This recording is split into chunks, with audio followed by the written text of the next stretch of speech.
अस्सलामुअलैकुम, क्या हाल है आप सबके। उम्मीद है आप सब खैरियत से होंगे। खुशामदीद है आपको अपने चैनल मूवी किस्सा में। आज हम बात करेंगे एक ऐसे पाकिस्तानी ड्रामे की जिसने अपनी कहानी और किरदारों की वजह से ऑडियंस की बहुत तवज्जो हासिल की। कुछ कहानियाँ पहली नज़र में से मोहब्बत की कहानी लगती है, लेकिन जैसे जैसे कहानी आगे बढ़ती है हमें पता चलता है कि इस मोहब्बत के रास्ते में सिर्फ खुशियाँ नहीं बल्कि दर्द, गलतफहमियाँ और बहुत से इम्तिहान भी हैं। जानिसार की कहानी नौशरवान और दुआ के गिर्द घूमती है। दोनों की दुनिया एक दूसरे से बहुत अलग होती है। नौशरवान एक अमीर घराने से ताल्लुक रखता है, जबकि दुआ एक सिंपल जिंदगी जीने वाली लड़की है। लेकिन जिंदगी कभी कभी दो ऐसे लोगों को सामने ले आती है जिनके रास्ते पहले से बिल्कुल अलग होते हैं। नौशरवान और दुआ की मुलाकात भी इसी तरह कहानी को एक नया मोड़ देती है। शुरू में दोनों के बीच सब कुछ आसान नहीं होता, उनकी सोच अलग होती है और उनके बीच कई ऐसे हालात पैदा होते हैं जो उनके रास्ते को मुश्किल बना देते हैं। लेकिन आहिस्ता आहिस्ता नौशरवान के दिल में दुआ के लिए मोहब्बत पैदा होती है और यहाँ से कहानी सिर्फ एक मुलाकात की नहीं रहती बल्कि एक ऐसे रिश्ते का सफर बन जाती है जहाँ दोनों को अपने अपने फैसलों का सामना करना पड़ता है। दुआ का किरदार भी कहानी में बहुत अहम है। वो सिर्फ मोहब्बत करने वाली लड़की नहीं बल्कि अपनी इज्जत और अपने फैसलों को भी अहमियत देने वाली लड़की है। उसके सामने जब मुश्किल वक्त आता है तो उसके फैसले कहानी को और आगे लेकर जाते हैं। और नौशरवान का किरदार भी वक्त के साथ बदलता हुआ नजर आता है। शुरू में वो अपनी बात मनवाने वाला और अपनी दुनिया में रहने वाला इंसान होता है, लेकिन दुआ के साथ उसका रिश्ता उसकी सोच को आहिस्ता आहिस्ता बदलता है।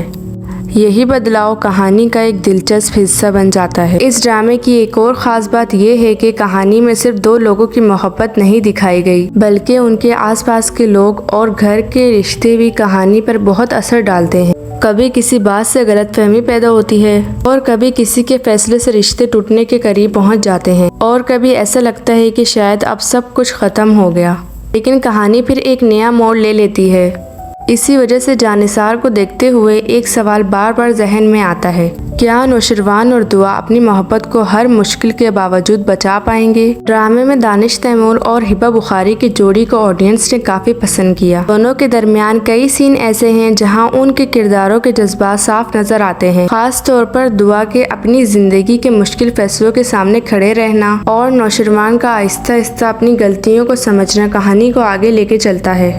ड्रामे में कुछ ऐसे मोड़ भी आते हैं जहां कहानी थोड़ी लंबी महसूस हो सकती है। कुछ फैसले और गलतफहमियां ऐसी हैं जहां ऑडियंस शायद सोचती है कि ये बात इतनी जल्दी ख़त्म क्यों नहीं हो रही।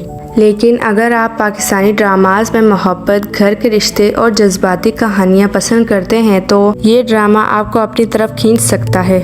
मेरे लिए इस ड्रामे की सबसे अच्छी बात यह है कि कहानी में मोहब्बत को सिर्फ खुशी के तौर पर नहीं दिखाया गया। मोहब्बत के साथ जिम्मेदारी, भरोसा और सबसे ज़रूरी बात मोहब्बत के साथ कुर्बानी भी है। इसी वजह से नौशरवान और दुआ का सफ़र सिर्फ एक लव स्टोरी नहीं रहता, ये दो ऐसे लोगों की कहानी बन जाती है जो एक दूसरे को पाने के साथ साथ खुद को भी समझने की कोशिश करते हैं। अगर आपने जानिसार देखा है तो शायद आप भी ये मानेंगे कि इस ड्रामे में कुछ सीन्स ऐसे हैं जो कहानी ख़त्म होने के बाद भी याद रहते हैं। और अगर आपने अभी तक ये ड्रामा नहीं देखा तो एक बार ज़रूर ट्राई कर सकते हैं। फिर खुद फैसला करें कि नौशरवान और दुआ की कहानी आपको कितनी पसंद आई। मेरी तरफ से जानिसार को मिलते हैं 10 में से 8 पॉइंट। और आप इस ड्रामे को 10 में से कितने नंबर देंगे कमेंट में अपनी राय ज़रूर बताएं। अगर आपको पाकिस्तानी ड्रामास के ऐसे ही रिव्यूज़ और इंटरेस्टिंग वीडियोस पसंद है तो मूवी किस्सा को सब्सक्राइब करना मत भूलें। मिलते हैं अगली वीडियो में। अल्लाह हाफिज़।